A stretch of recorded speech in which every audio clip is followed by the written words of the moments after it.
pour se lancer dans ce milieu-là, ne pas déjà compter ses heures, aimer ce qu'on fait, ne pas le faire pour des raisons superflues, les raisons qui reviennent souvent, surtout dans notre société actuelle, pour être vu, pour être connu. Non, il faut le faire parce que vous aimez le faire.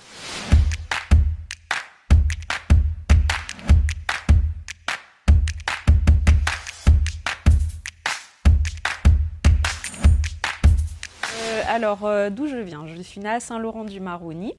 J'ai grandi en Guyane et à 17 ans, en fait, j'avais cette volonté de voir le monde, mais je n'ai pas commencé à proprement parler dans le milieu artistique. J'ai toujours eu un lien avec l'art, forcément, puisque j'ai rencontré des artistes dans mon enfance. Et puis, comme tous les enfants, comme je l'ai dit, on est toujours très créatif. Au fil des années, cette créativité, j'ai su l'entretenir. C'était comme un petit trésor pour moi. C'est vrai qu'en passant à l'âge adulte, on a souvent tendance à mettre de côté sa créativité, à rentrer dans le monde des, entre guillemets, adultes. Du coup, moi, j'ai choisi de faire le contraire. Je suis restée un peu dans le monde de l'enfance. Je dirais le milieu artistique m'a rattrapée. Bien que j'ai fait des études qui étaient complètement opposées. J'ai eu un cursus scientifique. Au début, je voulais être vétérinaire, donc ce qui n'avait rien à voir. J'ai passé mon concours de veto, mais comme c'était un concours vraiment très, très rude, et finalement, je suis allée faire mes armes ailleurs. J'ai été dans le milieu de la santé pendant 7 ans. Donc, j'ai travaillé en tant que coordinatrice de santé. J'ai essayé aussi au sein des hôpitaux, notamment l'hôpital de Kourou, j'ai travaillé très longtemps. Je crois que j'ai utilisé cette créativité aussi pour développer des projets, pour certains qui ont pris, d'autres qui n'ont pas pris. Et puis finalement, j'ai pris ma petite barque et puis je suis allée ailleurs.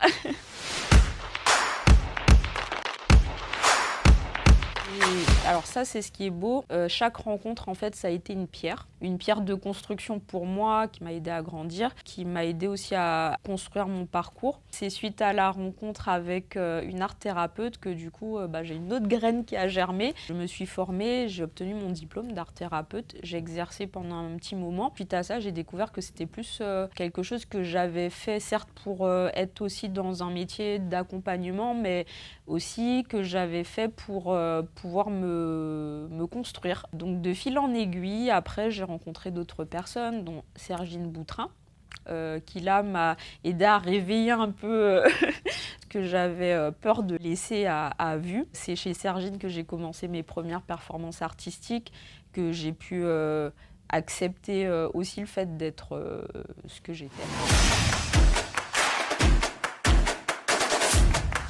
Donc à chaque fois que je travaille avec un artiste, que ça soit par exemple là dernièrement, comme vous l'avez vu, Bambi ou d'autres artistes, je m'imprègne déjà au premier contact de la personnalité de l'artiste, et en fonction de ce qui sera aussi demandé, donc en termes de direction artistique, en termes d'univers, moi je suis vraiment quelqu'un d'hypersensible, donc toutes ces informations-là, en qualité d'éponge émotionnelle, je vais les absorber, et en fait ce qui va en ressortir, c'est un premier jet. Bon, des fois ça peut arriver que je me trompe, mais en général, oui, en discutant avec l'artiste, avec les stylistes, toute l'équipe qui entoure l'artiste, et notamment pour cette coiffe-là.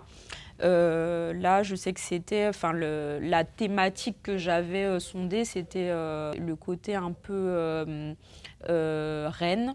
Donc moi, ça me faisait penser à Mata Hari, à toutes ces belles femmes qui avaient eu par leur charme une aura très puissante. Ça m'avait inspiré ça, et je pense que j'ai fait un mix de tout ce que j'avais comme influence. Je lui ai proposé, ça a plu, donc je me suis dit tant mieux. Bonne question, ça me prend beaucoup de temps. Non, alors j'essaye d'être un peu plus rigoureuse. C'est vrai qu'avant, je me fixais un volume horaire maximum, mais maintenant, avec du recul, sans être vraiment dans l'exactitude, mais je pourrais dire qu'en termes de volume horaire, ça peut bien me faire 200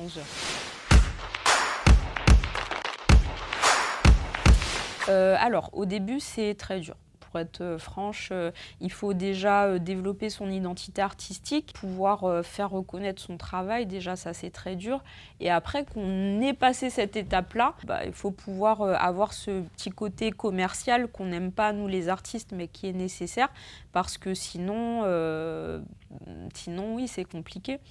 Moi, j'ai le statut actuellement d'intermittente du spectacle. Donc, avant de poser une pièce sur un artiste ou de vendre une pièce, ça m'a pris du temps. Ça a commencé à venir, mais oui, ça, c'est un message que je voudrais passer à tous les jeunes qui veulent se lancer dedans. Pour se lancer dans ce milieu-là, ne pas déjà compter ses heures, aimer ce qu'on fait, ne pas le faire pour des raisons superflues, les raisons qui reviennent souvent, surtout dans notre société actuelle, pour être vu, pour être connu. Non, il faut le faire parce que vous aimez le faire. Il ne faut pas le faire pour d'autres motifs qui n'ont pas, pour moi, d'importance finalement. Tout ce qui est important, c'est d'aimer ce que vous faites et de pouvoir être en accord avec soi.